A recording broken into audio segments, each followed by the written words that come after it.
feeling cold against your skin. Running through the chaos, letting all the sin. Temptation in a bottle, ready for the night. Craving for the thrill, it's time to ignite. Dark desires burning bright, echoes in the dead of night. No retreat, no looking back on this heart attack. Hey, my ladies and gentlemen, how are you? Good to be back. It's been a busy day today, really busy. We've had like 50 different things on down here. We have a few things to discuss. I'm gonna load something here. I just wanted to show you the update from the advertiser in SA that they didn't find anything. So the search got started today for Gus Lamont, but they haven't found it. They haven't found anything. There's been no update. It's pretty late in the afternoon. Last time that they searched for him, they could only search up until midday, and midday was hours ago now. So I don't think they're continuing to search in the hot afternoon heat, and it is very, very warm in the area right now. It's warm in Melbourne today, very, very hot actually. Hold on. I'll tell you how hot it is in Adelaide. It's not too bad. It's 25. It's actually hotter in Melbourne right now, but still a pretty warm day out there. Gets very hot out in the rural locations where the search for Gus is ongoing. But so far, no update. They haven't found anything. Gus has not been located, and they're still searching out in this region. So no luck today. Now, apparently, there is a viral theory being spread online that a wedge-tail eagle could have picked up Gus and taken him away. Well, a guy who works with eagles is saying far too large, like a child of his age, a 4-year-old, is too heavy for a wedge-tail eagle to pick up and fly away with. So he did not get taken away with a wedge-tail eagle. All right, that is your update. There is no more information. That is it. They've been searching today, searching those mine shafts, and that's it. They have not found anything. So if and when they ever do find something, I will let you know. Ping will let you know. All right. Part 2 of what I Did young Gus disappear through misadventure? Sure. All right. Part 2, which is on the title here. There is currently an active trial on in Victoria that I have been following and observing. It is a trial I'm going to tell you about in a second, but we have to remember the rules, okay? When we're talking about this trial in this section of the video, you can't give me any of your theories. You can't really comment on it that much. All I want to hear from you is this a trial that we should cover, or is it not a trial we should cover? Yes or no are the only acceptable answers to what I'm about to tell you. All right. There is a trial going on right now in the Victorian Supreme Court, or the Supreme Court of Victoria. The person on trial is a 45-year-old woman called Jodie Hill. She has been charged with murder over the death of a man, a 72-year-old man called John Hunter. Some of the details are this: that the elderly man was found dead, covered with a curtain, with his eyes gouged out, and pictures carved into his torso. And this happened in 2023 in Western Victoria. Now, also, his male appendages were also cut off with what they think is post-mortem. So they think his male body parts were cut off after death. So this is ongoing in the Supreme Court of Victoria right now. It's been going since last week, and Ping has been watching the trial. If it is something you would like me to cover, let me know. Danny says, how old is Jody Hill? 45. She's a 45-year-old woman, and he was 72.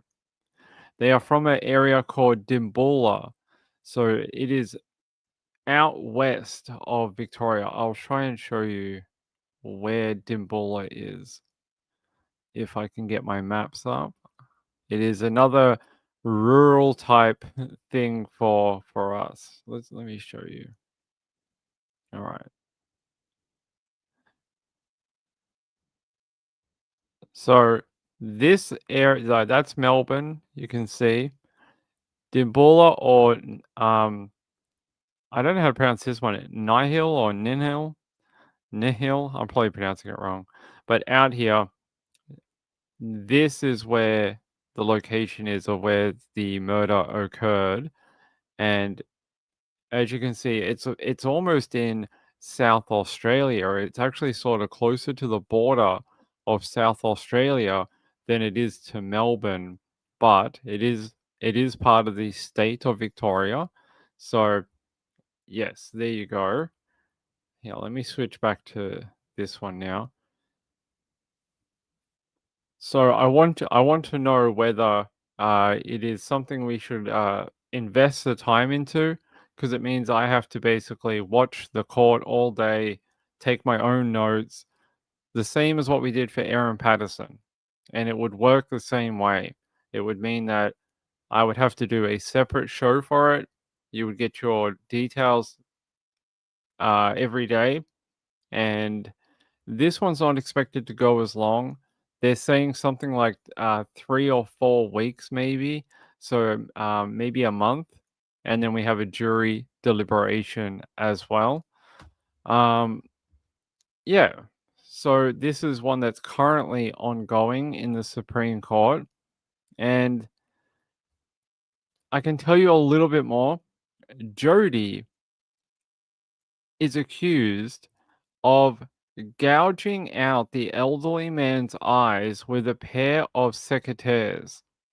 She's also accused of using a box cutter to carve pictures into the torso of the elderly man. Now, I have to tell you that Jody Hill maintains her not guilty plea to the single charge of murder. So she's saying that she is innocent and she is not guilty. Um, so how was this discovered? Well, Mr. Hunter was discovered after police were asked to perform a welfare check on him, as he had been uncontactable for a number of days. And they're saying here a senior constable that was on the way to do that welfare check on the day received a report that there was a death at the residence. That senior constable McLeod said, I could smell a deceased body, so I was following that smell because it got stronger and stronger. He also told the court, yeah, he found Mr. Hunter in an empty bedroom with a grey curtain covering his stomach, waist, and thighs. He said it appeared he was wearing a black t shirt that had been pulled or ended up covering his head. There you go. There was 3 large stars etched into the 72-year-old's body. So they're the photos or drawings. It was star design. So she put 3 stars into his body with a box cutter. And the court was told that Mr. Hunter, that his genitals were mutilated and that he was missing his penis, testicles, and scrotum. and they believe these happened post mortem. He also had other injuries, including two long cuts leading from Mr. Hunter's thighs down to his shins. The court heard a box cutter was found tangled in the curtain that was covering his body. And apparently, during the trial, we will hear DNA evidence from the scene. So they're saying here that there's DNA findings which strongly support Miss Hill being a contributor to DNA samples found on Mr. Hunter's hands and arms, and moderate support that she contributed to DNA found on the box cutter. So there you go. Um, if this is something you think I should cover, please let me know. Do I want to cover it? Sure, but I don't want to also bore my audience either. And if you guys are not going to show up or watch the videos or be like after a week, this is boring. I don't want to watch it. Then there's no point me putting in the effort of doing it because it's long hours. It's 10:30 in the morning or 10 a.m. I think 10 a.m. for this one till about 4 o'clock every day. So about 6 hours every day. Plus, then I got to do the notes. Then I got to do the show. So, Kathy said, how far do you have to travel to cover this one? This one is in Melbourne. How are the two related? I don't know. I will find out. Um, I'm not sure. So let me have a look.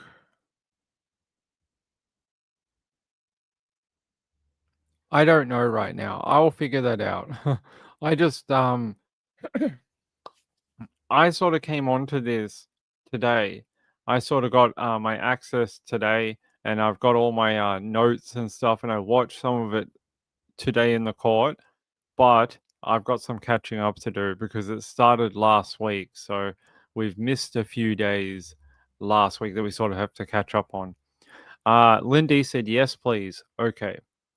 All right. Well, if you would like to hear more about this trial, then I will start doing my research and notes, and I'll keep observing the trial.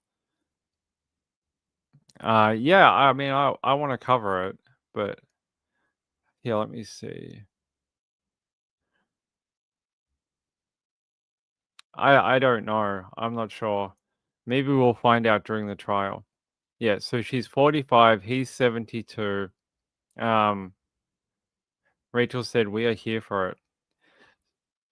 So the rules of subjudice apply here.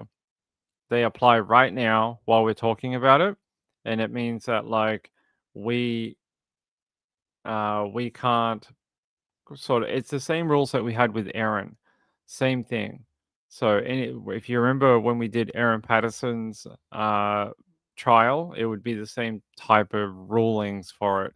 You know, we have to no comments, no um like no, that person's guilty and that person is innocent. I think this or X, Y, and Z. It would be exactly the same as when we did Aaron's. So I'll leave it open to people to say overnight, and I'll see what people have to say. I don't know. We'll find out. I mean, like with Aaron, we that is something we sort of would have to stay away from.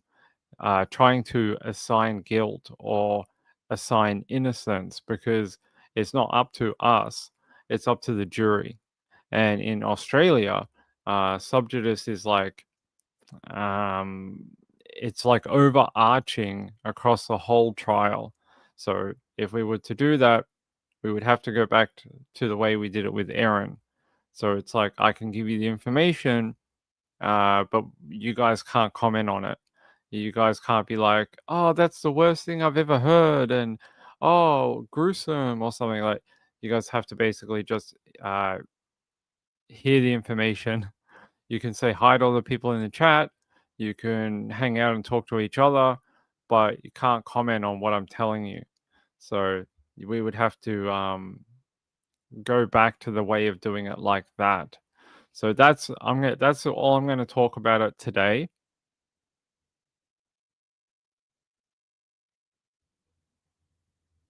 All right. If your comments are being deleted, it's for legal reasons. But I've read them. But yeah, so I'll see what people have to say, and we'll see. It was a lot of hassle when we did Aaron's trial. It was a lot of hassle to keep the chat open. It was a ton of hassle because subjudice applies. It was very difficult to sort of corral everyone and get everyone to sort of sing to the same tune, which caused us to almost have to turn off the chat completely. And it's, yeah, right. Rachel is correct. We would have to put up, where is it? We'd have to do this again. We'd have to do this again, and you guys would have to read it, and you guys would have to understand what it means because it is a live trial and it's currently before a court. There is a jury present. Yeah, there you go. You remember when we had to do this back with Aaron? So that would have to play before every live stream, and we would probably have to do like a separate live stream just for this trial. It would have to be sectioned off most likely and have its own live stream. So well, court finished about half an hour ago. So it would probably be around, I mean, we could do it in the evening. Uh it depends how you want to do it. We could do it the following day, so we would always be slightly like a day behind. So I would come on my normal time the next day. So say today's court hearing, I could do it the following day at a reasonable time for people, and you would get the information from the day before. Or we could do it late at night, like we used to with Aaron, because I need a few hours to run through all the notes and um, devise things and write the actual content for the show. So yeah, let me know if you want me to cover this trial. Uh, Leave a comment, but remember, just be careful with your comments. It really has to be sort of yes or no. No more details other than that. Rachel said the following day might be easier for you. It might be. Kathy said, I think it would be great to always have it at the same time. Well, that might be good. That might be a good way of doing it. Um, yeah, so yeah, you guys would remember that the rules are very strict in Australia. It's not like America where you can have court TV and there's things like that. It's like live commentary and breaking down everything from the court today. And there's like 400 people and they're all talking and throwing out their ideas, and it doesn't work that way here, unfortunately. It's really restricted, unfortunately. Lisa said, "How hard is it? How hard is a separate live stream?" It's not. We can just make one. It's not a big deal. Anyway, I wanted to bring it to you because I have been following it, and I got some of my information today for it. I haven't had a chance to fully go through with it yet, but I will over the next 12 hours or so. I'll go through everything and get up to speed and all that type of thing. But I wanted to at least show it to you because there's no point if people find it boring and it's not something that my viewers are looking for, then there's no point in doing it. But yeah, we'll see.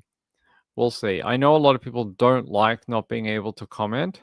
A lot of people hate that. They don't like that their voice is restricted or their opinion is restricted. We had a lot of problems with that during Aaron's trial.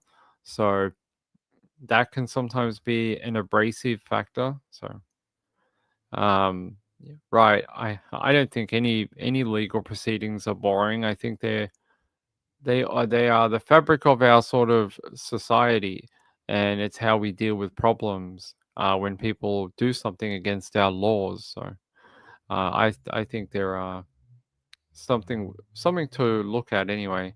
All right, hold on. Let me go over here. All right, so that is that part for today. I'm gonna leave that there, and we're gonna move on. By the way, I know a lot of people message me saying um, that the girl who went missing, Morgan Geyser, was found. And yes, I did see that this morning that she was located like 130 miles away from home. She was found ages away in Illinois. So she was found in a place called Posen in Illinois, and she was with a guy, another older guy, unidentified 42-year-old man. Uh, this is interesting to me because Morgan's had a few relationships with uh, older guys. She had another guy, Jeffrey, when she was in the facility. There was a guy called Jeffrey who she was communicating with, and now there's this new guy uh, who she ran away with from her group home. He's also a little older than her, almost double her age, and he's apparently 42, and they have not identified him as of yet. So she said, just Google me when the cops were trying to ID her, and then she told them her name. She's like, just Google me. I did something bad. Well, at least she knows she did something bad. All right, here, I'm going to play this for you. News overnight, one of the Slender Man attackers was found here in the Chicago area after vanishing from a group home in the Wisconsin area this weekend. Police say that she was taken into custody last night after she was found sleeping at a truck stop in South suburban Posen. Asal Razai is live at the Posen Police Department right now. And Asal, she is expected in court later today, I understand. Yeah, that's right. And there's been some activity here within the last hour at the Posen Police Department. We watched as a man was released from police custody here moments ago. A source tells me that that man was with Morgan Geyser at the time of her arrest. It's not clear if he's charged or accused of anything. He told us as he walked out of the police department, though, that he was looking for a way back to Madison, Wisconsin. And that's where we are over 100 miles away from here this morning. 23-year-old Morgan Geyser was supposed to be in that area. Police in Madison, Wisconsin say she cut off her Department of Corrections monitoring bracelet and was seen leaving a group home there on Saturday night with an adult acquaintance. She was tracked down here in Posen just last night. We'll show you this image police released. It's a recent image of Geyser. There's some better footage, and I'll show you in a minute. No, it wasn't a video game. Slender Man originally started as what they call a creepypasta. And what is a creepypasta? Well, it was internet sort of slang for a creepy story. And they started off on, I'm not sure if it's 4chan or Reddit, but one or the other. And people would sort of post these stories, and they became part of internet folklore. And they sort of grew and sort of made their own law around it. As they spread throughout the internet, people would pick them up, add their own things to it, make sort of art for it of their interpretation of what it was. So they started out as sort of creative writing scary stories online. Yes, it originally started as sort of like a story, sort of like an urban legends type, yeah, campfire story, something like that. And it sort of evolved. Now with Morgan Geyser and her sort of bringing it into a real life crime, it's sort of taken on a life of its own now, and it's it's infiltrated many different parts of society, including a real attempted murder. So yeah, it's sort of progressed in over the years. Now, apparently there is some body cam here, and I want to show it to you if I can get it.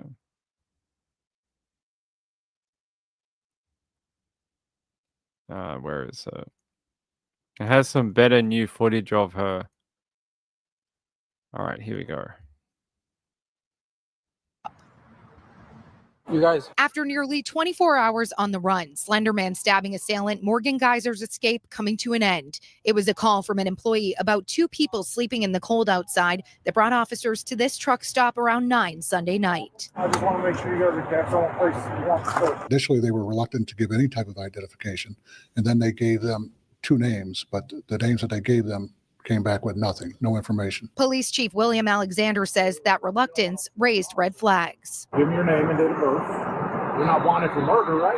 Right. Okay, then there shouldn't be any problem. About 9 minutes after officers arrived, body-worn camera video shows Geyser admit this before telling officers her real name and to just Google her. I did something wrong. She didn't.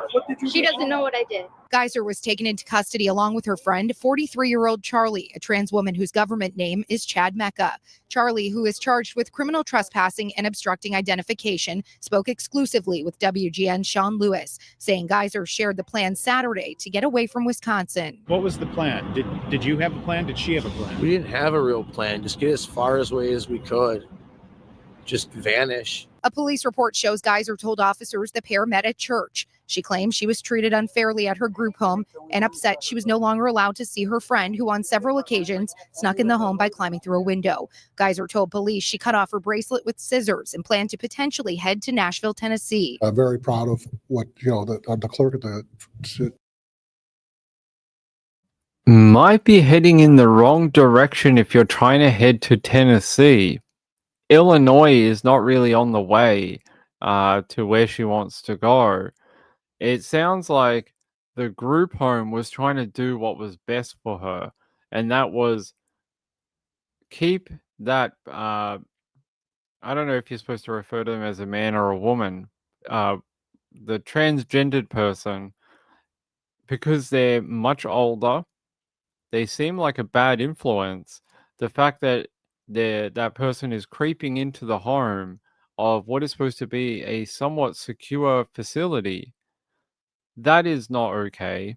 And it's supposed to keep Geyser safe, and it's supposed to keep the public safe too, because she's supposed to be monitored. And the fact that she doesn't like the rules there, so she's like, I'm going to run away from the facility. Well, you're just giving that group home the ammunition for what they're already claiming. They're already claiming that this friend is a bad influence and that they're trying to do the wrong thing with you. And you cut off your ankle monitor and ran away from the facility with that person. So you're doing exactly what they said. You're just buying into their claims. Very silly, very, very silly of her. Rachel said, I want to know as well, why are they so easy to cut off?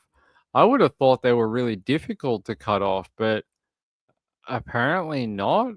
I would have thought you'd need like a angle grinder, or they'd be reinforced with metal or something. I would have thought they'd be very difficult, but if she's able to just cut it off with whatever implements that she had, there you go. They don't seem to be that difficult to get off. But yeah, you can see it in there. She says, "Oh, I did something bad." Well, yes, we do know. Everyone seems to know what you did. early at her group home and upset she was no longer allowed to see her friend, who on several occasions snuck in the home by climbing through a window. Geyser told police she cut off her bracelet with scissors and planned to potentially head to Nashville, Tennessee. I'm very proud of. There you go, with scissors, not an angle grinder. Just a pair of scissors, cut through it and got it off. It sounds like a Fitbit. Like, you know, those rubber things that go around a Fitbit? It's like almost like that, and they just cut it off. It doesn't sound like very secure or anything. It doesn't sound like anything. Gail said they should be like a handcuff, but they are like an old Casio watch on your ankle. Which time, before or now? I don't know. I'm not sure. Kathy says we have enough criminals, thank you. Well, look, at least she's being held now. And yeah, I'm going to try to see. So she was supposed to be in court today, but I wonder if we're not going to get an update on that. Let me have a look if I can find anything.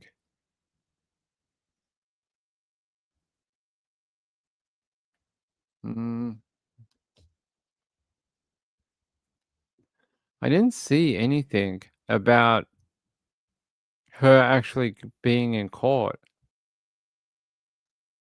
Okay, maybe it's tomorrow.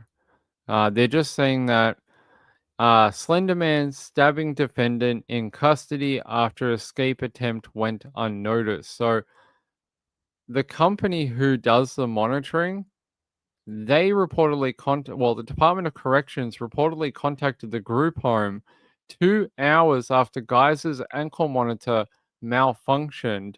It was then that officials learned from the group home that she was missing. So it seems like there was some sort of discommunication or miscommunication between the group home and the Department of Corrections. So Rachel said, well, hopefully she doesn't go back to a group home. She needs a lockdown facility. She isn't going to follow the rules, obviously. I think a lot of people had concerns that she wasn't okay to get out of the original facility, the secure facility that she was in.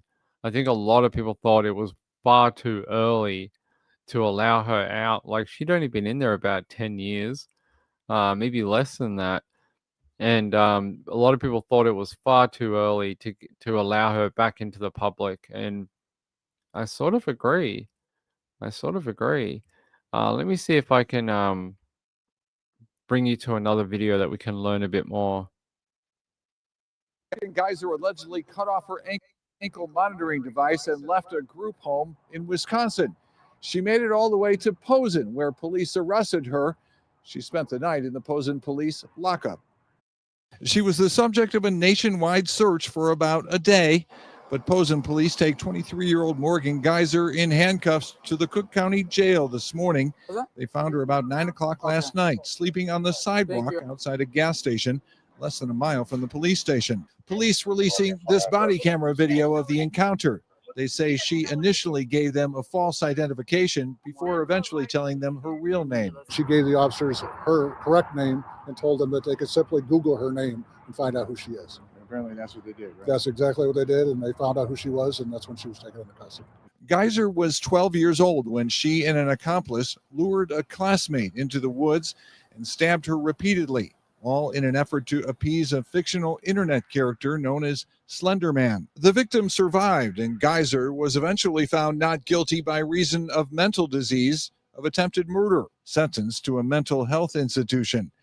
She was released earlier this year to a group home over the objections of prosecutors. While she was on a loose, we were very concerned about the safety of the victim and her family, as well as our community. Late this afternoon, Geyser's defense attorney said she is harmless and would cause no danger to anyone. She has expressed no ongoing thoughts, concerns, or any desire to perpetrate any harm whatsoever towards the Leitner family or the victim specifically.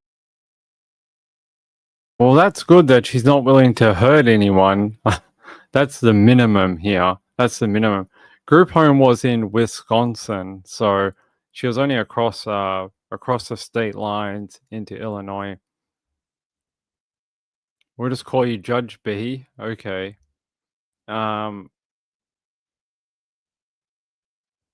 Gail said, imagine if she asked the cops, don't you recognize me? She doesn't look, the photos that we saw from when she was younger, I don't think she looks that similar, do you? I think she, as she's Years grown old. up, there's the photo, hold on. When she and an mate into the Yeah, woods. let me pause that audio. I don't think she's that recognizable anymore. I mean, when you know it's her, yeah, you sort of go, oh, that's that woman. But she doesn't look super similar to her young photos when she was in court originally. So, let's see. Even her lawyer said she should be locked up. I think her thing is she's very conniving and she's a very good manipulator and liar. And I think that's one of her biggest problems is that she is anti-authoritarian. She's very good at manipulating, and yeah, she's a very good liar. And I think those three things together are what going to get her into trouble. Not so much maybe killing people, but those three things will get her probably back into jail very quickly. Rachel said, I don't buy that. She had some disturbing behavior before they let her out. There were concerns when she was in the lockup and they were doing the sort of release to the home. There were things that were brought up in court that were concerns. Lisa said the old creep was attracted to her notoriety and apparently visited her in the group home. I know, right? Yeah, but they didn't. They only arrested her and the other person was released. They did not keep the other person. I was trying to see, they said they were supposed to be due in court today, but I don't see the fact that they were in court. I'm just trying to have a look whether it was in the last few hours. Yeah, no. I don't know what happened or whether they were. Oh, okay. It's for tomorrow morning. Tomorrow morning is the hearing. So the hearing in court is for tomorrow, not today. So we'll know more tomorrow. There was another girl. She was in protective custody. She was in the same facility, I think, for a period of time. She got out first. That girl got out first. This one got out only recently. So if I remember her name, I will tell you. But the other one did not spend very long in jail. Let me see.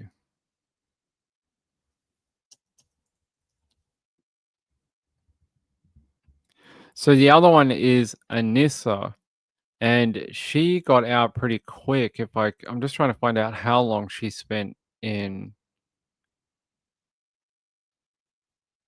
Um.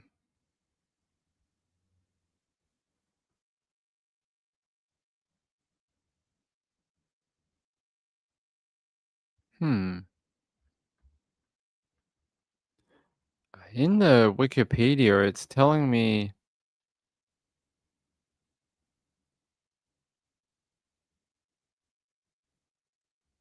It's telling me the wrong information. So the first one, Anissa, she was at a hearing in 2021. She was 19 years old. Submitted a letter to the court stating that she was sorry and deeply regretful for the agony, pain, and fear that she had caused, and that she was, remorseful to the victim, but also the community as well. And they're saying here that in September of 2021, she was released and that she was released. So she only was in jail until 2021. How long was. Okay. So she had multiple stipulations, including 24-hour GPS monitoring. That was before Geyser was released. A few years later, so that was 2021. That's when Anissa was released. In 2024, Geyser petitioned the court for release, and that she was released April 28, 2025, so not that long ago, and that she was released to live in a group home and to be under supervision until 2058. So she was supposed to be supervised until the 2050s, so probably the end of her sentence. So about a 3-year gap between the two of them getting out. Yeah, apparently GPS monitoring does not work. She was the nicer of the two evils. Yeah, I think she got roped into the fantasy and the sort of delusion, as where I think Geyser was the main, uh, the main person here. At least from my viewing of the court and the trial and the records, I'm pretty sure Geyser was the one who was the ringleader in most of it. What do we see here? Because I don't think we've heard from the other one, have we? The other one's not got into trouble. And Nissa, I don't think she's got into trouble since she got out. Let me see. There's them when they first were arrested back in when they were little kids. Morgan and Anissa. All right. Let me see. Would this video go away? There we go. Let me see. When did they get out? That was them when they were a little older. That's Morgan there. No, we want to know where they are today.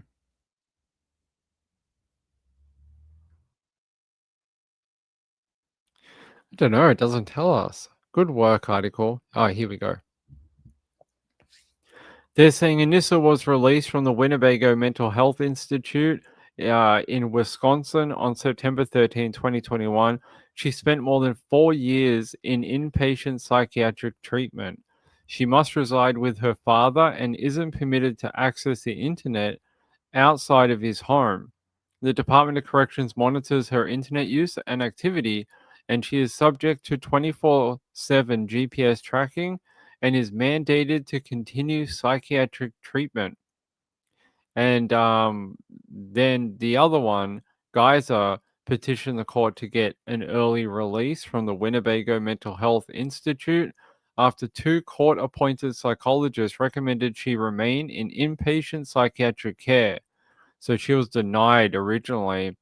And they're saying here, one of the psychologists said that Geyser claimed in 2022 evaluation, so she had a psychic eval, she was faking her psychotic symptoms in an effort to avoid being released to her father's care, alleging he abused her.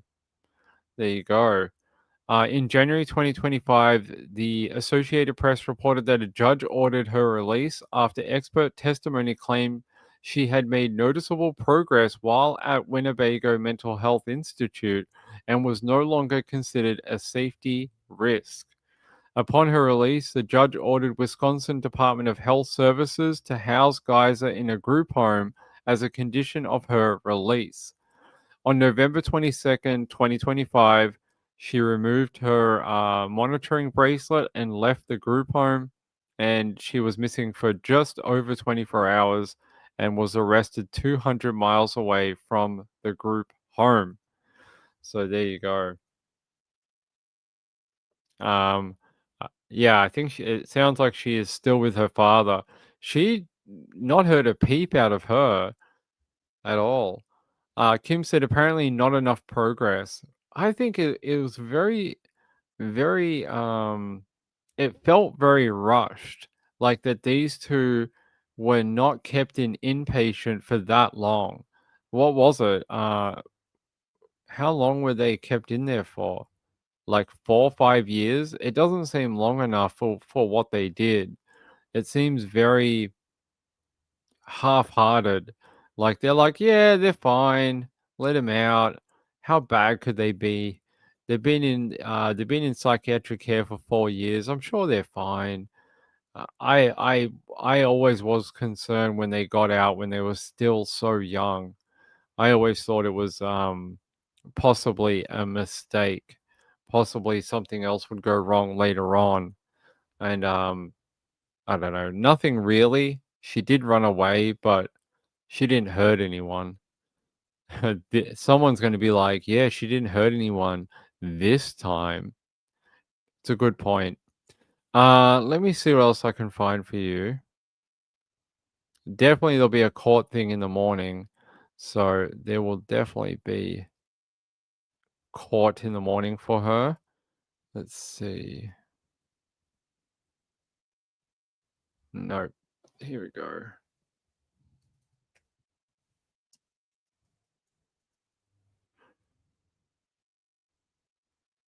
So apparently she was silent as she was escorted out of the police station. I want to see that. They have the footage of her being escorted out. Let's have a look. Here you go.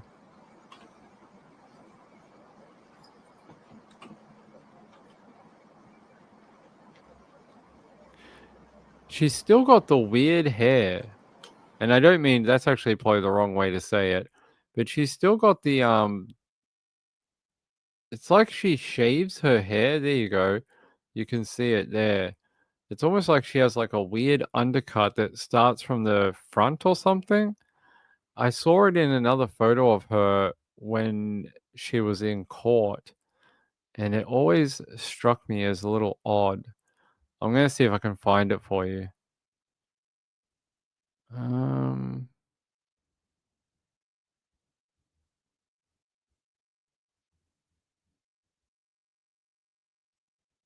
I can't find. Oh, there we go. There is a photo of her. Not a great photo. It's a little pixelated. And they have another one if I can put this up for you. They have photos of the two of them after they were arrested.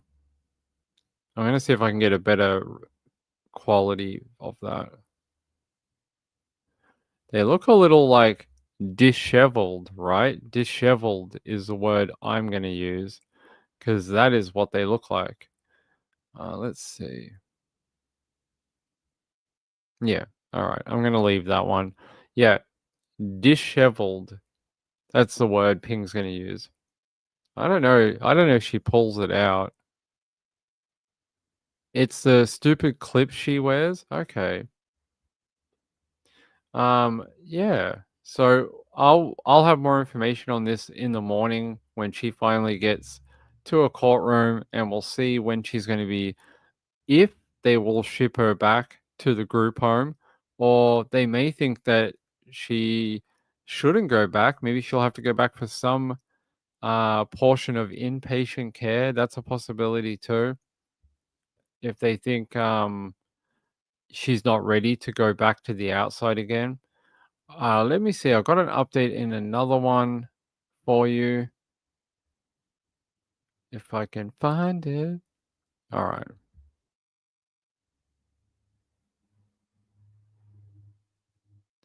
There was a woman, I think, that we did a show on a while ago, and that they ended up finding her. So I wanted to show you the article. I don't think there's a video. Oh, there is. Okay. So this woman went missing in California, and she was last seen at a beach bonfire. Well, her name is Danielle Staley, 35, of Utah, and they ended up finding her. She's safe and sound after going missing on November 6th. So she's alive and well, which is great news for once we have a missing person investigation, and then that we don't have to have a funeral. She is doing okay. And why she went missing at the bonfire in California, I don't think we'll ever know. But they're saying here that Miss Daly contacted the sheriff's office after learning that she had been reported missing and confirmed that she left Santa Cruz County on her own accord. She has since communicated with her family and friends and they're saying she is safe. They say, we appreciate the community and the media for their assistance and concern throughout the investigation. The sheriff's office added that additional details are not available at this time, and that She was seen at a bonfire with a group of people at Rio Del Mar State Beach in shortly before midnight on November 6th, and then was reported missing the following day. Yeah, but she ended up leaving on her own and then being located. What is it, like a couple of weeks later? Seems a bit odd. Yeah, I'll play the video for you. Which is unusual. We're not ruling out foul play. We're not saying that there is foul play, but we're definitely not ruling it out at this point. Investigators consider the 35-year-old woman at risk for several reasons. She left some personal belongings, including her cell phone, at the beach bonfire. She's not from the area, and she hasn't had any contact with family back home in Utah. And that raised concern. It's not like her to not be in possession of her personal items, and then specifically hasn't had any communication with her family, and that's obviously uncharacteristic of her as well. Staley is 5'6", 120 pounds with blonde hair. She was last seen wearing a dark hooded sweatshirt and leopard print leggings. According to investigators with the Santa Cruz County Sheriff's Office, Staley and a friend arrived on the Central Coast just before or after Halloween, staying in a camper van around Aptos and Rio Del Mar State Beach. That's where the search for Staley and any surveillance video of her is underway. So obviously, we know that can help kind of give us a timeline of events and might lead us. So she left personal items, went from the bonfire, but she was also traveling with her boyfriend at the time, and he didn't know where she was either. So where has she been for the last, 2 weeks or 20 days or so? It is a little odd. Yeah, they're saying here, additional details are not available at this time, just that she's been found safe. Staley had been visiting the area with her boyfriend, who told KSBW in Monterey that he wasn't at the bonfire and that he reported her missing when he woke up the following morning and discovered that she wasn't there. He told the station that he went to the beach to look for her and saw her purse and backpack on top of a lifeguard shack. I reckon maybe she ran away from him. That's what I wonder. Did she run away from him? Because it seems odd that he's the one who reported her missing. He found her missing items, and then, she appeared back home all on her own accord weeks later. I wonder if it was him she was trying to get away from. No, I don't want to. I don't want any of that. No black pudding. I don't want any. I'm good. Yeah, I think it was to try to get away from the boyfriend. That's what I think. Is she a Mormon? I don't know. I don't think it says. I don't think it says if she is or is she not. So I don't know. But hey, she rang the authorities when she realized she was reported missing. And now they have updated it, removing her from their missing person list. So good news in a way, bad news because we're not ever going to find out why she went missing. Yeah, she is safe and uninjured. That's all we know. But originally they thought that she may be at risk of foul play.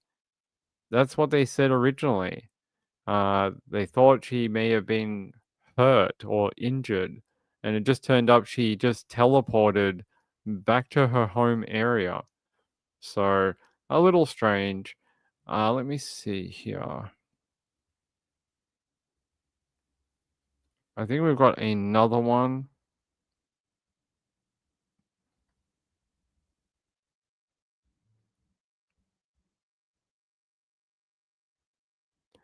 So there was a do you remember last year we did a video about a missing pregnant woman?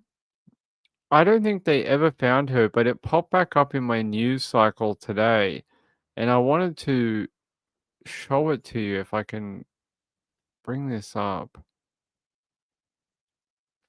So she was 9 months pregnant and already 1 centimeter dilated. So she was on her way to having a baby, and her name is Emma Baum. And they're saying search continues for missing Indiana woman who was 9 months pregnant when she went missing. She went missing 10th of October last year, so over a year ago in Gary, Indiana, while 9 months pregnant. And they still have not found her. So let me play the video. In Northwest Indiana, the families of several missing people are demanding answers about their loved ones' cases. Casey Cronus is live to tell us why they're speaking up now. Casey.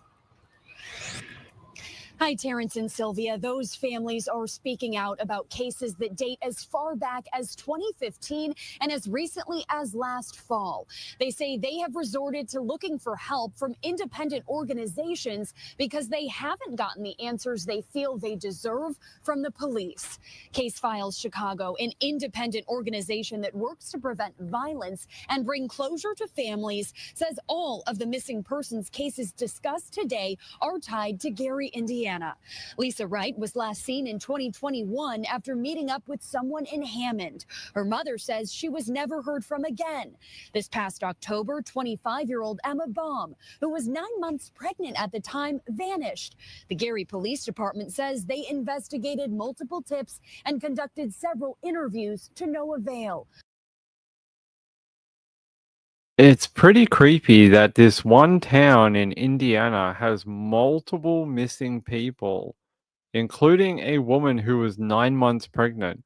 How do you go missing when you're 9 months pregnant and already 1 centimeter dilated? That is strange. They're saying that Antoine Butler is someone of note in Emma's disappearance, and they're saying Butler has changed his story several times, and the family believes he is not being truthful about where or what happened to Emma. So they're saying he also has an outstanding warrant for failure to appear, and he will be picked up and taken to jail at some point for it. It's a very strange case. I would think after a year, if she'd had the baby would almost be a year old. It's a strange story. A year and she has never been located. Very strange. And now we're a year later in 2025 and still haven't been able to find the lady. Very odd. Very odd. Yeah. They're saying here, this is back in 2024. She's a pregnant mother of 4 who disappeared in Indiana.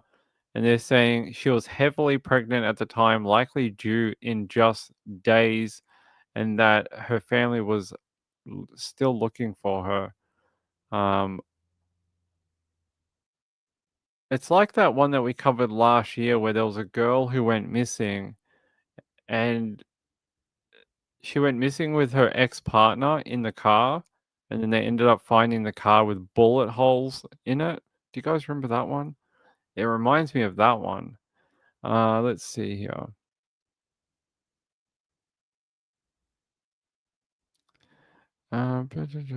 They're saying that she hasn't ever contacted the family, and there's been no sign of her since last October. Not the one that we just went through, the one before that in 2024. So I'm not sure why this popped up on my timeline this week, but I guess because it's about a year after it happened.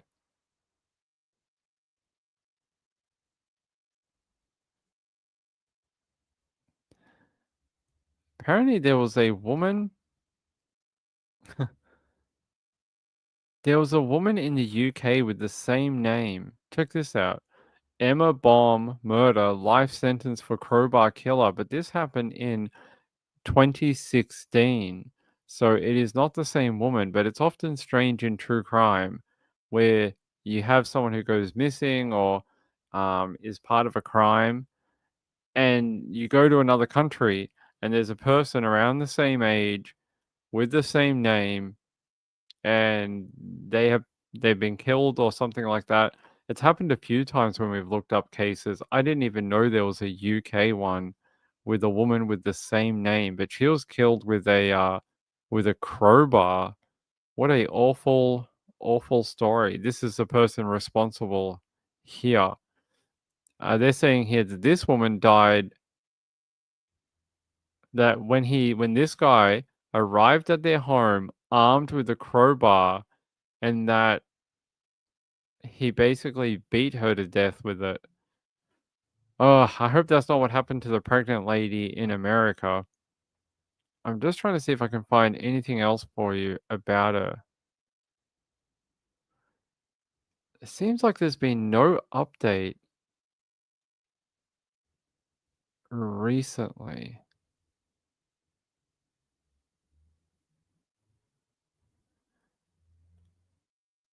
Yeah, don't know why this is popping up on my you know, my alerts. It must be because it's a year like a year later. It's very sad that they've never located her, and we'll have to go through a second holiday season not knowing what happened to her, and like what happened to the baby. What happened to her? Is the baby alive? Did she run away and give birth somewhere? You would think that if she gave birth, it would be documented or something. It's very odd. So yeah, so I'm not sure why this popped up on my list, but hey, I thought, hey, we'll look at an update, but there is no updates. Just that she was last seen at her boyfriend's house in Gary, Indiana, and that she was heavily pregnant at the time and due to have the baby within days, and that she's never been seen since October in 2024. So, when I know more, if I ever know more, I will bring it to you, but I do not know anymore, unfortunately. All right. What else do I have on my update list for you for tonight? Don't think I have anything new from Anna Kepner. I think that's pretty stationary right now. Let's see. Okay, we could go here. Let's go to Nebraska, a place we don't do a lot of stories from, but here. All right, let me take you to Nebraska. A man in Nebraska has been charged with attempted murder after a hammer attack. A hammer. A Nebraska man was arrested after allegedly attacking two other people with both a hammer and a fire extinguisher. Okay, very resourceful kind of guy. On November 14th at approximately 11 p.m., a York County Sheriff's Office deputy was dispatched to the Sun Motel on the report of an assault. They're saying upon arrival, the deputy spoke to a man who claimed that 49-year-old Roger Abramson was assaulting him and one other man using a hammer and a fire extinguisher and was now inside his motel room. The deputy spoke to the other victim who stated the man had attacked him when they went to his motel room. The victim said he was struck with a hammer 10 to 15 times before it broke and was then struck with a fire extinguisher 6 to 8 times. According to the arrest affidavit, the victim said Abramson stated to them, you aren't dead yet? I'm going to kill you during the assault. They're saying Abramson has been charged with an attempt of a Class 1 felony, second-degree assault, terroristic threats, and assault causing bodily injury. Where is the terroristic threats coming from? Here's his mugshot that looks like it was taken on a phone in 2001. Let me see if it what Roger Abramson. Yeah, Abramson. It's an awful last name for trying to pronounce it. Let me see if I can find anything else about him.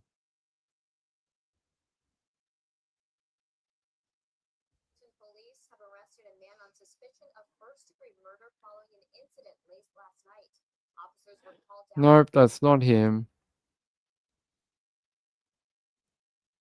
The only place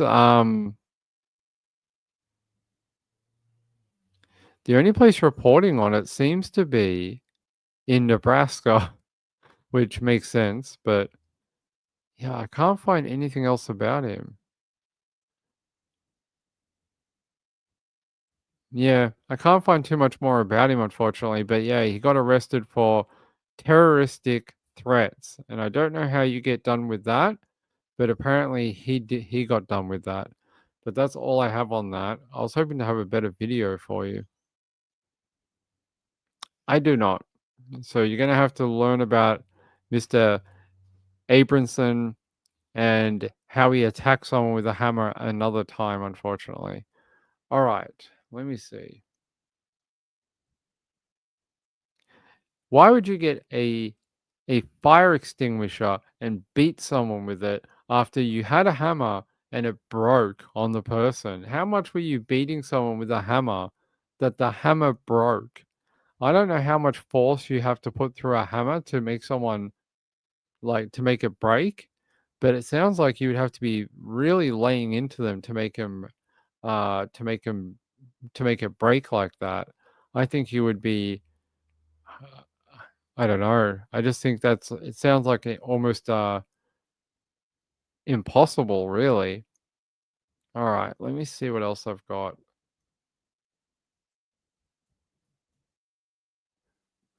Let me see for sure. What? According to this story out of Pennsylvania, this sounds interesting. Police have issued warrants for the arrest of a former Pennsylvania small-town fire chief and his wife, charging them with having an inappropriate contact with a 14-year-old junior firefighter at the department. I'll bring you that one in a second, but I remember someone emailed me another story about a football coach who went missing before a big game, and I want to do that one. Hold on. Yeah, this Kentucky high school coach, they are looking for him after he vanished just before his team's big game. And we were going to do it yesterday, but I forgot. Let's catch up on it now. And they're saying here, his name is Travis Turner. He's officially listed as a missing person after being last seen on November 20. Police were on the way to his house to talk to him about an investigation. He got wind that the cops were on the way to talk to him, and he went out the back of his property and disappeared in the wilderness, trying to avoid whatever the cops were going to come talk to him about, which hasn't been released. As of today, Union High School head football coach Travis Turner has been listed as a missing person in the Virginia State Police Missing Persons database. Now, that database says Turner was last seen on Thursday, November 20th. The database also says Turner was last seen wearing a gray sweatshirt and gray sweatpants, as well as glasses. All of this comes after Virginia State Police agents went to his Appalachia residence Thursday evening as part of an ongoing investigation, according to NBC affiliate WCYB. Police said agents were sent to the 46-year-old's home, but not to arrest him. While on the way, agents were informed that Turner was no longer at that home. If you have any information on Turner's whereabouts, you are asked to contact Virginia State Police at the number on your screen, which of course I will give to you twice. 540-444-7788. Again, that's 540-444-7788. A Marshfield couple had an unexpected delivery in Buc-ee's parking lot. Literally, Nathan and Jenna Birdsong were on their way to the hospital because she was. I'm always interested to hear about what happens in a Buc-ee's parking lot, but not tonight. It also concerns me that we seem to be missing a lot of our friends that come and hang out on the late show. I'm hoping that when we become more consistent with the show times again, people will remember to show up again. I think it's because I've been sick for a couple of weeks. that people have just not bothered staying up late to come to the late show. I've had a lot of requests to go back to the 9 o'clock show, and I know that's something we want to do. I don't know. I'd like to go back to the early show too, but there seems to be a war between people who want the early show and people who want the late show. But the late show at the moment is losing because we used to have a whole big group of people that wanted to hang out on the late show, but they're not showing up anymore. So if that continues, we'll have to go back to the early show because there seems to be more demand for the early show. Hold on, guys.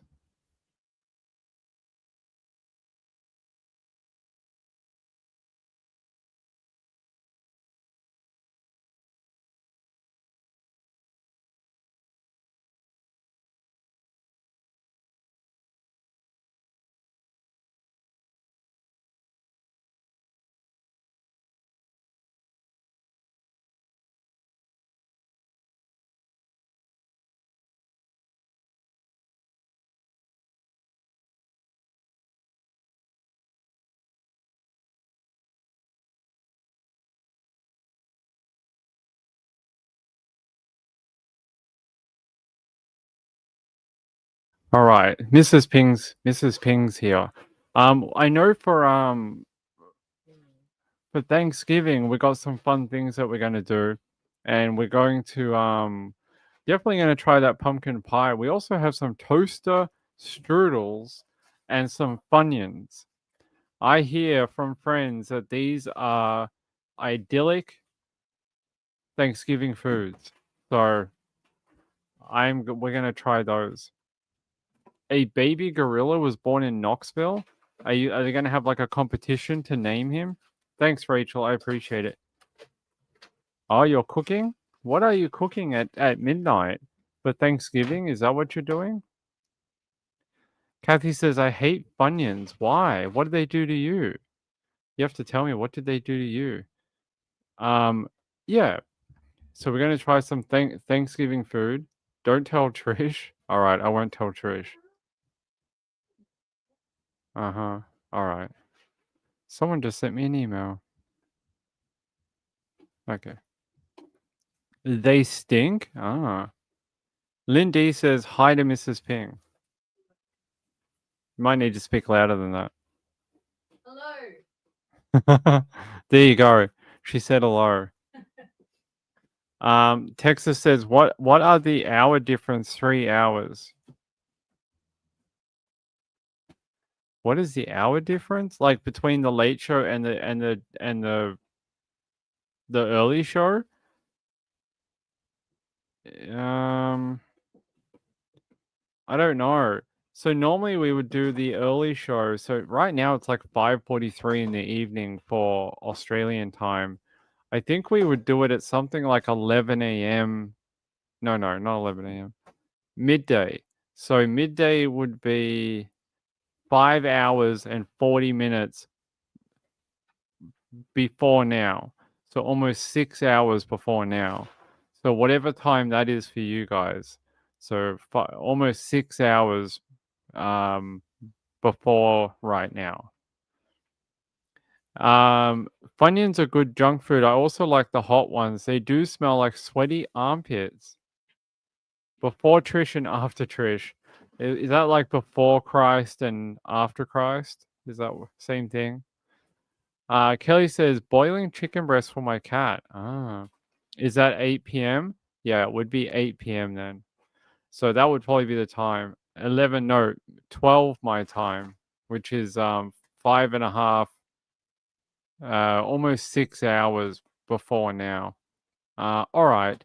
By the way, I don't know if you saw this, and I want to take you to it because it was very strange. I know you all know who this is. Did you see that Tara Reid, the actress, that she said she was drugged in a hotel in Chicago, that someone spiked her drink? I don't know if you saw this, but she has a history with substance abuse, unfortunately, and people are saying that her claims are not real, but they had to stretcher her out of the lobby. See, Tara Reid claims she was drugged after shock video shows her unconscious in a hotel lobby. The US actress has filed a police report after alleging that she was drugged, with disturbing footage capturing her collapse at a hotel. This is them trying to manhandle her right here, right? And you can see she's all over the shop. Here, I'll play the little video. I'll pause the thing.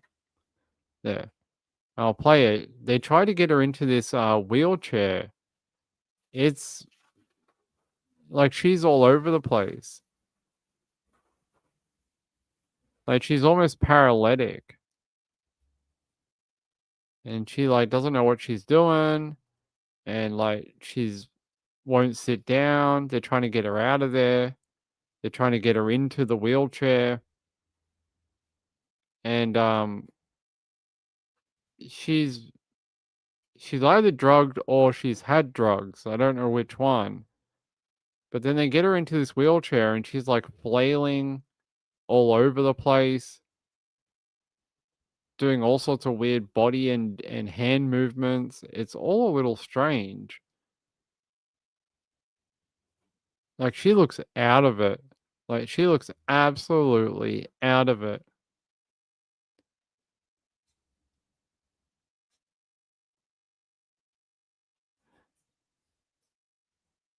So there you go, you can see her.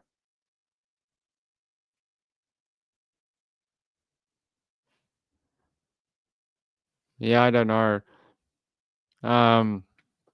Spiked or an interaction of alcohol and pills. Glad she had safe people around it. Look, there she is in the thing falling off it. Like it's crazy. I don't know what happened to her, but the fact that like that is her basically not control of her body. If a crime has occurred, that's terrible. But if it's her on a bender again, that's maybe even worse. So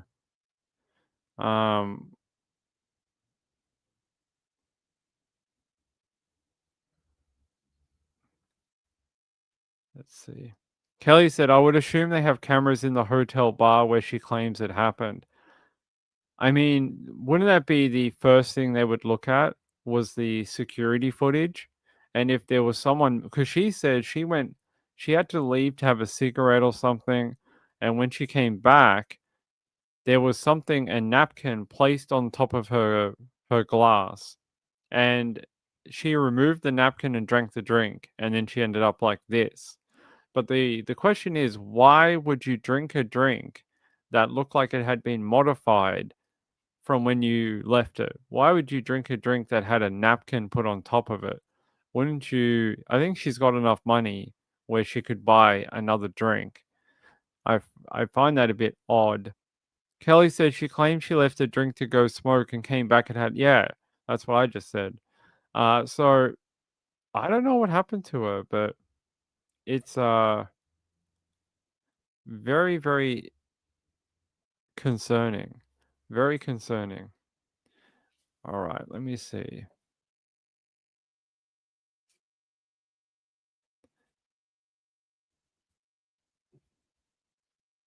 I don't know what you mean by that would be better for me. I have other 9 p.m. Central streams most other nights.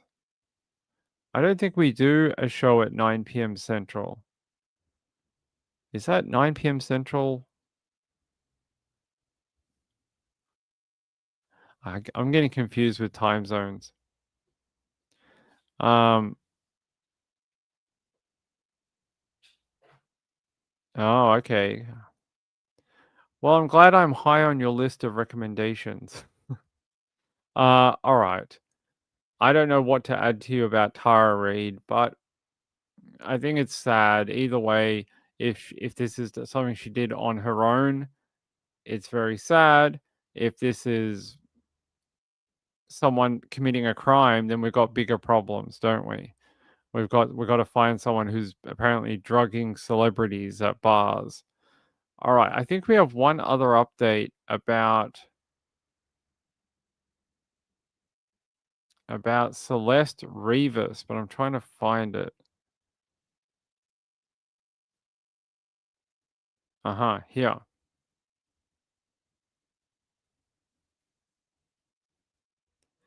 Celeste Rivas Hernandez's case scrubbed from medical examiner's website. I saw this come up today and I was like, wait, what happened? They're saying here the LAPD has ordered a security hold on her case, removing details from the LA County Medical Examiner's website. They're saying new details suggest the medical examiner may struggle to determine the cause of death due to the condition of the remains, and a second suspect has been identified. They're saying here, on Friday, November 21st, the Los Angeles County Medical Examiner received a court order from the LAPD to place a security hold on the case. Therefore, no records or details, including cause and manner of death, can be posted on the website until further notice. What? So now they're withholding the entire case file from the public? This is strange. Let me play the video for you. Information on the death of a teen whose body was found inside the trunk of a well-known singer. His vehicle may be hard to come by from this point forward. Why? Well, the LA County Medical Examiner's Office says they will comply with a court order from the LAPD to not authorize the release of any records or details tied to the investigation of Celeste Rivas Hernandez. This includes details on the 15-year-old's cause of death.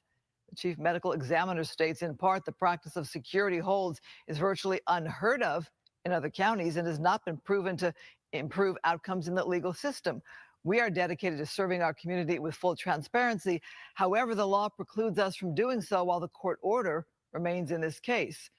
Within the past week, TMZ reported that singer David being a suspect in her death and that his rental home was part of the investigation. TMZ reports a large freezer in that home is being looked at because the girl's body was reportedly frozen for months before her decomposed body was found in a trunk, and that car was registered to David. Well, if that's true that they've put this hold on it, I don't think that makes it any better. We've had 3 months of waiting already, and there was no hold on it for the previous 3 months. So why now? Why now when it's been on the coroner website since September? Very strange to now do it like at this point in time. I find that the timing of it a little odd. Let me see if I can find. I want to ask. There was another update about her that I wanted to bring you. Let's get out of this. Hold on. There we go. They're saying here a previous request for a security hold in September was denied by the court. They're saying the LAPD said the hold was placed to ensure And on that LAPD crash that killed an Alhambra police officer, Shut Alex. up. All right, there we go. The hold was placed to ensure LAPD detectives receive information from the medical examiner before the public. Okay. Isn't that how things might work anyway? Can't you just tell the medical examiner to give it to the authorities first? That's very strange that they're so concerned that somehow the public is going to get the information before the LAPD. Strange that they're that paranoid. They're saying here,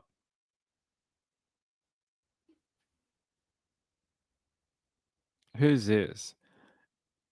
This is Levin from TMZ speculating. The LAPD, we're told, has gained access to that data, and clearly they have video. I don't think they took Celeste to Santa Barbara County and killed her, if that's indeed what happened to her. Whatever happened probably happened somewhere else, maybe in LA, and the body was taken to Santa Barbara County, and maybe the body was dismembered there. And they said, now what I can't answer is how does it end up in his trunk? That's what I can't figure out. Wait, what happened? How did it become frozen and dismembered and end up in her trunk, end up in his trunk, partially defrosted? partially melted? That's what I want to know. How was it that it still was frozen in the trunk in 100-degree weather in LA? That's what I want to know. Rachel said, TMZ got a lot wrong. There's a good New York Post update. I do have one. Hold on.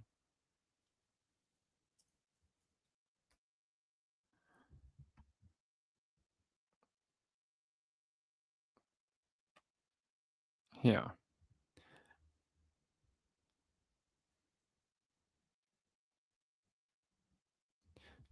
We begin with the death of 15-year-old Celeste Rivas Hernandez. Let me pause that. They're saying here the LA County Medical Examiner on Monday spoke out against the practice of placing security holds on cases, including the investigation into the death of 15-year-old Celeste Rivas Hernandez. And they're saying here, oh, wait, we just read this. Yeah, that's not what we want. You guys want me to read something from where?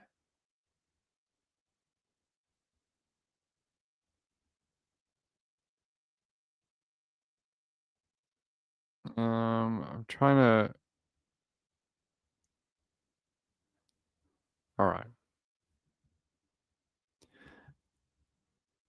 According to the Los Angeles Times, dead girl was found in David's Tesla. Now LAPD describes the probe as investigation into murder. Well, look, I think anytime someone is dismembered, it most likely was some sort of third-party involvement. They're saying here her remains were discovered in the trunk. Yep, we know that.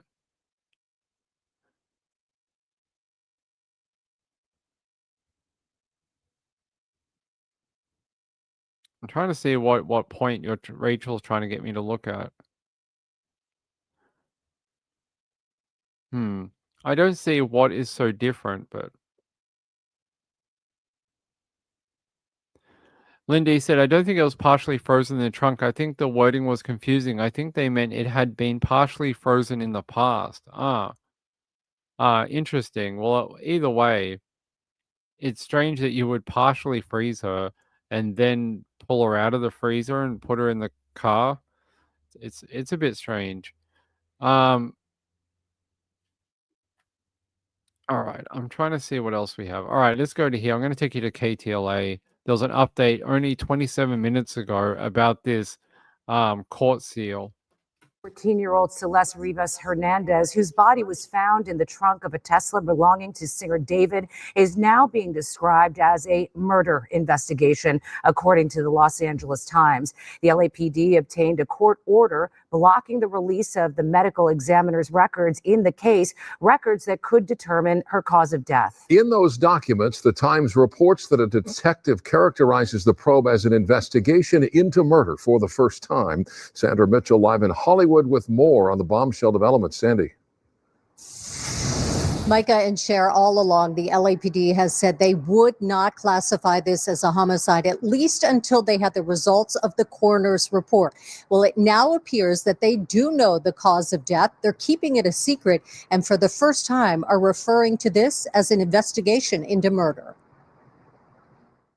Tonight, as the LAPD zeroes in on possible suspects in the death of 14-year-old Celeste Rivas Hernandez, investigators have obtained a court order to keep the autopsy report in the case secret. Which tells me that the findings are there. They know the report is complete. Former LAPD detective Moses Castillo tells KTLA that still means the cause of death could be determined or undetermined. The reason why they don't want to release that piece of information is because then it tells the suspect or suspects involved what's out there, and they definitely don't want them to know what's out there. 11 weeks after the teen was found dead in the trunk of a Tesla owned by singer David, LAPD is withholding information. They have not made any arrest or commented publicly on the case, and now they are concealing the possible cause of death, a move criticized by the LA County Chief Medical Examiner. In a statement, he said the practice. All right, we heard all that before. Very interesting that they said, they're now calling it a murder investigation, which we all knew the whole time. We all knew that it would be that in the end. Yeah, we all knew from day one that she wouldn't have put herself in the trunk of a car, and that she probably wouldn't have chopped herself up at, like, she wasn't packing herself into a trunk and chopping off body parts as she was packing herself into the car. Like, oh, I don't need an arm. Let's chop that off and put it in the trunk. It'll make it easier for when I put myself in the trunk. It'll be much easier. I'll take my legs next. I'll do a leg. I'll do another hand. Maybe a head. I'll take my head off. That'll make me much easier to put in the trunk. Like, I don't think that's what's going on. Lynn D says, what the heck did he do when he went up to Santa Barbara in the wee hours? That's what I'm trying to find out. Maybe that's where they dismembered her. Maybe he wanted to be done far away from his own property, so there would be no physical evidence at his home.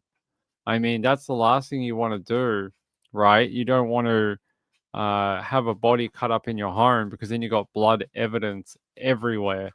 So Rachel said PD said that she was not frozen or decapitated. Well, where did TMZ come up with that? Where did TMZ come up with that information? Let's see.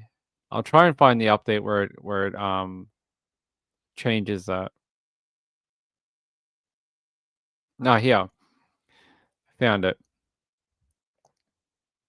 LAPD Captain and Commanding Officer of Robbery Homicide Division, that's the division that's investigating her death, that she was not decapitated and her body parts were not frozen. And he says Celeste's body was not frozen. She was not decapitated. The whole frozen thing doesn't even make sense. I agree. That's what I was trying to say. Like, how can she be thawing out in the LA heat in summer? She would be defrosted in like 5 hours like that. It wouldn't be days and days and weeks. Doesn't make any sense. Yeah, and he says it doesn't make sense. Her body was in the car for weeks. Yep. He said even if she had been frozen solid when she was put in the car, and he said there's no evidence that she was, 5 or more weeks in the trunk of the car in sweltering heat in the middle of summer would not have resulted in a partially frozen human body being discovered on September 8. 100% agree. So yeah, there you go. Not decapitated. They didn't say not dismembered. They just said not decapitated. And so there you go. Not frozen. And they said not decapitated, but they didn't say not dismembered. That's a very different thing. So maybe she was dismembered, just not her head cut off. Gail said her body would show signs of being frozen, which they can tell. Flesh, like when you freeze food, when the ice particles freeze water within your body and then like make ice crystals and then they defrost again, it actually damages parts of your flesh. So they can actually tell that you either, have been frozen or whatever. There's microscopic tests that they can do. I hate morning says you can see under a microscope if flesh was previously frozen. Right, like I just said. Rachel said, now I don't think we'll find out anything until an arrest happens. It is very strange that they want this hold on the file after we'd all waited, and I know it's not for us, it's for law enforcement, right? That we waited this long, and all of a sudden they're now like, no, we want to withhold that for a while. So it sounds like they're close to doing something. And now that the medical exam has come back, we may actually get some movement in the case finally after months and months. Rachel said, now, it might be a while until we find out anything. All right. It's a late night tonight. Today was a late night. It's already 6 p.m. I have to go and make Mrs. Ping some dinner. So I have to go make her some food so she can have her dinner. And I'll be back. Yeah, we're going to have to work on the time. I don't remember what we did last summer. I feel like the times are strange this year. I feel like last summer we used to come on earlier in the day. I feel like we used to be on at like 2 o'clock. I don't know. This year feels so weird. I feel like we used to come on at like 2 o'clock in the afternoon, not 6 o'clock at night. And we've done this show for like 3 years.